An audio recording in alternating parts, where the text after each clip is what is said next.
2 बार से सीटें बीजेपी तमाम 24 की 24 बीजेपी जीतती आई है। इस बार क्या करा है कांग्रेस ने? कुछ बदलाव की उम्मीद है कि इस बार फिर बीजेपी? निश्चित तौर पर बदलाव होगा और परिणाम आपके सामने आएंगे। विधानसभा चुनाव में कांग्रेस और बीजेपी के वोट में केवल 9 लाख वोटों का अंतर, इसलिए एंटी इनकम्बेंसी नहीं थी, थोड़ा वोट बढ़ा था असेंबली में। और जो स्कीम्स गवर्नमेंट ने लॉन्च की थी उसको सडनली गवर्नमेंट ने विड्रा कर दिया, उसका भी इम्पैक्ट पब्लिक में। जी, लेकिन बीजेपी ने अपने तरफ से कई सांसदों के टिकट बदले और कई केंद्रीय मंत्रियों को उन्होंने मैदान में उतारा है। इसका क्या कुछ असर आप देख रहे हैं? निश्चित तौर पर ये इस बात का इंडिकेशन है कि वो 10 इयर्स, एक डिकेड तक गवर्नेंस करने के बाद आप अपनी नीतियों से लोगों को प्रभावित नहीं कर रहा है।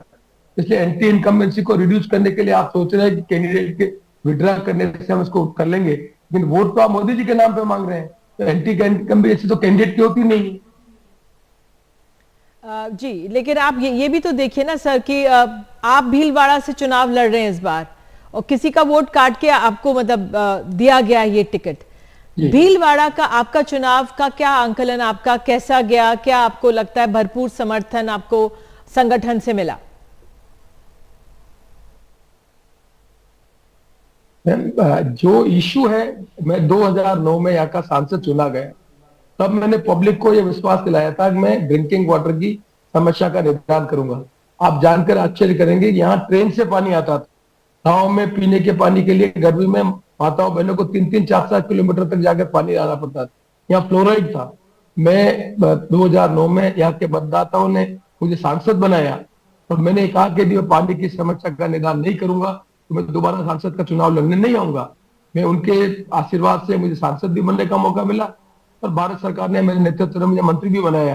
तो मैंने उनके सामने चंबल से पानी लाकर आज पूरे भीलवाड़ा जिले में ड्रिंकिंग वाटर की समस्या का सॉल्यूशन किया, जिससे पब्लिक इतनी त्रस्त थी। ये क्रेडिबिलिटी थी, उस क्रेडिबिलिटी के कारण दोबारा जब मैं चुनाव लड़ने आया हूं तब इस क्रेडिबिलिटी के कारण मुझे कैंडिडेट के रूप में और हमारी पार्टी का सहयोग के कारण पब्लिक हमें दोबारा चुनाव करने के लिए मतदान कर रही है। जोशी जी, एक जो अंतर, एक मोटे तौर पे एक आम नागरिक ये देखता है कि किसी भी उम्मीदवार के लिए, बीजेपी के लिए तो प्रधानमंत्री, मुख्यमंत्री तमाम लोग पहुंच जाते हैं प्रचार करने के लिए, एक नहीं 2-2 रैलियां करने के लिए। लेकिन कांग्रेस में जो बड़े नाम हैं या जो संगठन में जो बड़े मुख्यमंत्री या और नाम थे वो नहीं पहुंचे भीलवाड़ा आपके लिए। आप एक महत्वपूर्ण पद पे रहे। क्या आपको लगता है ये कहीं पर ये कमी रह गई या कुछ और कारण इसके पीछे देखते हैं? कोई कारण नहीं है। मैंने खुद ने इलेक्शन सोच समझकर रणनीति के अंतर्गत लड़ा है। मैं वोट को डलवाने के लिए बूथ का मैनेजमेंट करना जरूरी है।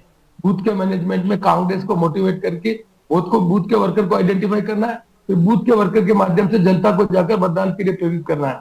तो मैंने एक सोची समझी रणनीति के अंतर्गत जो रिसोर्सेज हमारे पास अवेलेबल थे उसका ऑप्टिमम यूटिलाइजेशन करके रणनीति के अंतर्गत चुनाव लड़ा है। सभी नेता आने के लिए तैयार थे पर मैं स्वयं रणनीति के अंतर्गत चुनाव लड़ा। आखिरी सवाल संक्षेप में कि जो मतदान कम पड़ रहा है, पिछले फेज में भी कम पड़ा और अभी औसतन 2% अगर मोटे तौर पर देखें, इसका क्या आंकलन आप लोग कर रहे हैं?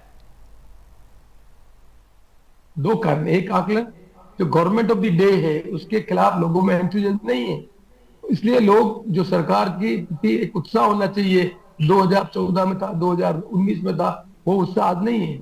10 साल के फॉल्स प्रॉमिस से पब्लिक डिसअपॉइंटेड है। इश्यूज से थे बेरोजगारी दूर करना, महंगाई दूर करना, लोगों को रोजगार देने का काम करना, 15 लाख रुपए देंगे हम, इन इश्यूज में तो आप वोट दे ही नहीं रहे हैं। तो लोग डिसइल्यूजन है आपके गवर्नेंस।